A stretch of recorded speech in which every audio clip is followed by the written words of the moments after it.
এপিচিচিৰ প্ৰাক্তন সভাপতি ভূপেন বৰাই পদত্যাগ কৰাৰ পাছতে এতিয়া কংগ্ৰেছ দলত খহনীয়া অব্যাহত আছে। ইজনৰ পিছত সিজন নেতাই এতিয়া পদত্যাগ কৰিছে কংগ্ৰেছ দল।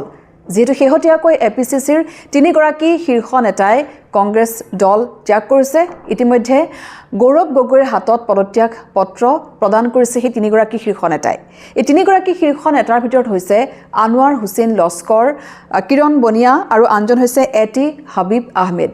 এই তিনিওগৰাকী নেতাই এপিচিচিৰ শীৰ্ষ নেতা আৰু তিনিওগৰাকী আছিল তেওঁলোক বিভিন্ন দায়িত্বত। যেহেতু আনোৱাৰ হুছেইন লস্কৰ আছিল সামাজিক মাধ্যম আৰু IT বিভাগৰ উপাধ্যক্ষৰ দায়িত্বত তেওঁ আছিল আৰু কিৰণ বনিয়া আছিল এপিচিচিৰ অনুসূচিত জাতি শাখাৰ সহকাৰী অধ্যক্ষ হিচাপে তেওঁ কাৰ্যনিৰ্বাহ কৰি আছিল আৰু এটি হাবিব আহমেদে তেওঁ আইন শাখাৰ কাৰ্যবাহী সদস্য হিচাপে কাৰ্যনিৰ্বাহ কৰি আছিল। গতিকে এই তিনিওগৰাকী শীৰ্ষ নেতাই শেহতীয়াকৈ পদত্যাগ কৰিছে, কংগ্ৰেছ দল এৰিছে তেওঁলোকে আৰু ইতিমধ্যে এপিচিচিৰ বৰ্তমানৰ সভাপতি গৌৰৱ গগৈৰ হাতত তেওঁলোকে পদত্যাগ পত্ৰ প্ৰদান কৰিছে।